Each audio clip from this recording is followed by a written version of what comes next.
Hello everyone, Merry Christmas. I will honor Christmas in my heart and try to keep it all the year.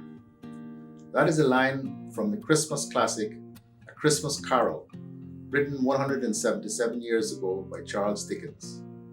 But the words still ring true today, and they hold a special place in my own heart. This is one of my favorite times of year, and the feelings of love, kindness, and generosity that come with this special season are those that I truly wish we could keep all year. This will not be a usual Christmas time, but despite the challenges of COVID-19, we have managed to fare rather well and are able to do what many across the world unfortunately can't do this time of year: celebrate our traditions with our families and friends and freely attend places of worship. We knew coming into this year that a new virus had been identified in Asia and had the potential to find its way here. But what we did not know was that it was going to be a year like we had never experienced before. Shortly after ushering in 2020, we experienced a major earthquake that shook us to our core and reminded us of how unexpected events have the potential to change our lives. While we were shaken, our resilience saw us through.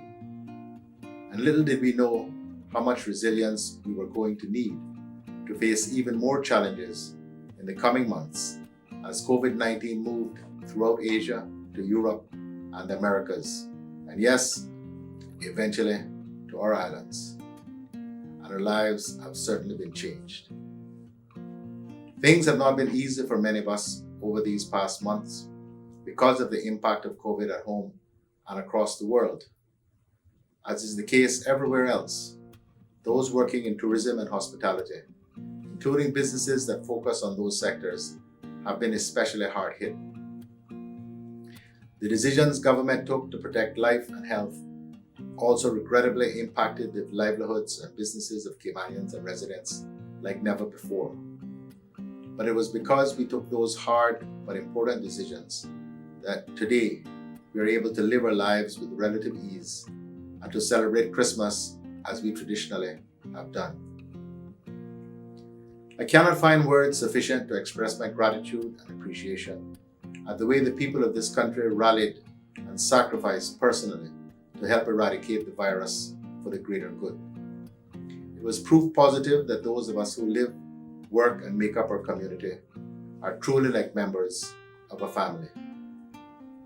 I also cannot adequately express how eternally grateful I am for the many people who sent and still send well wishes and prayers to myself and all in the government and beyond who fight to keep us safe. I also want to thank the many charities and individuals who have been working for months and continue to work to help people in need. I will never forget those days during the toughest part of the lockdown, when none of us knew how things would turn out, but we kept the faith. My faith in my people and your faith in me and in your government. I believe it is our ability to pull together in times of crisis that has helped us survive all that this year has thrown our way. While we are relatively safe in the Cayman Islands, many of our friends and families live in areas across the globe that are experiencing surges in COVID-19. We collectively pray for their safety and welcome the Christmas gift of vaccines that have the potential of bringing this virus under control across the globe. We have many reasons to celebrate and recall our blessings during this Christmas season.